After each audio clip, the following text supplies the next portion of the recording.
After studying the religion of Islam for 1.5 years, I was ready to read the Quran in its entirety. I asked a convert sister if I could borrow her Quran to read it. I also told her I was interested in converting to Islam. As she handed me the Quran, she gave me the best advice I could have received about converting to Islam. I used to get upset because no Muslim tried to help me with Islam after I converted, or even taught me how to pray. Looking back, I think that was a blessing in disguise. We are all on our own religious journey. I have been told of stories of men and women leaving Islam because they jumped into the religion too fast. I have also been told that though they did not leave the religion, they became burned out and had to take a step back for a while. What advice did I receive before converting to Islam? The sister who gave me my first Quran said something along the lines of, "If you are interested in converting, do not jump into the religion too fast. I have seen many converts get burned out by doing this. This is the best advice I could have received, and I took that advice." Though jumping into the religion works for some converts, I do not think jumping into the religion right after I converted would have worked for me, so I do not recommend it to anyone. I recommend doing whatever makes you comfortable. Go at your own pace. I was Muslim for 2 years before I started practicing. Thank God, I am now practicing, but things could have turned out differently if I had not taken a fellow convert's advice.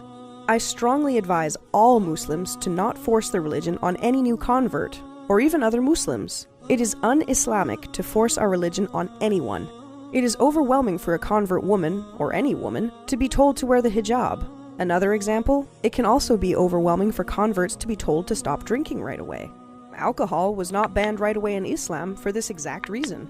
First, some verses in the Quran were revealed to describe the problems alcohol caused. Then, God made it forbidden to pray if you were drunk. Lastly, God banned it completely. There is a hadith where Prophet, peace be upon him, said, if he would have banned alcohol right away, no one would have followed that. That is because you cannot expect someone to change right away, especially to something far different than the life they were used to living. When you pressure change on someone so soon, it can make them run the other way. Do not get me wrong, it can be helpful to know what is right and wrong in the religion of Islam. However, it is not okay to force the fear of God in someone. It is not okay to tell a convert they will go to hell right after converting if they don't stop or start doing certain things right away. One Russian woman I know converted here in the United States in college. Immediately after accepting Islam, she started wearing the niqab. She was learning Arabic, reading the Quran, praying the 5 prayers plus the mandatory prayers. She stopped drinking, partying, and living the life she was accustomed to. She was from a completely different culture in which this was all common. She made too big of a change too fast, and she became burned out. Over one winter break, she went back home to visit her family. Her family did not like her new religion, or how she was acting. She told her family that she did not like the way they were living their lives either.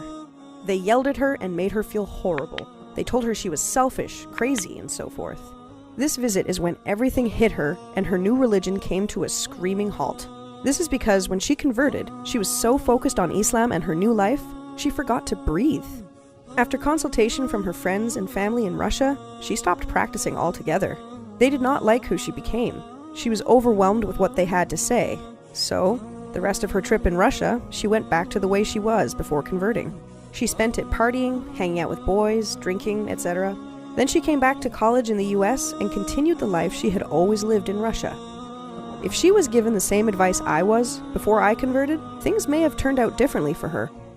May Allah guide us all.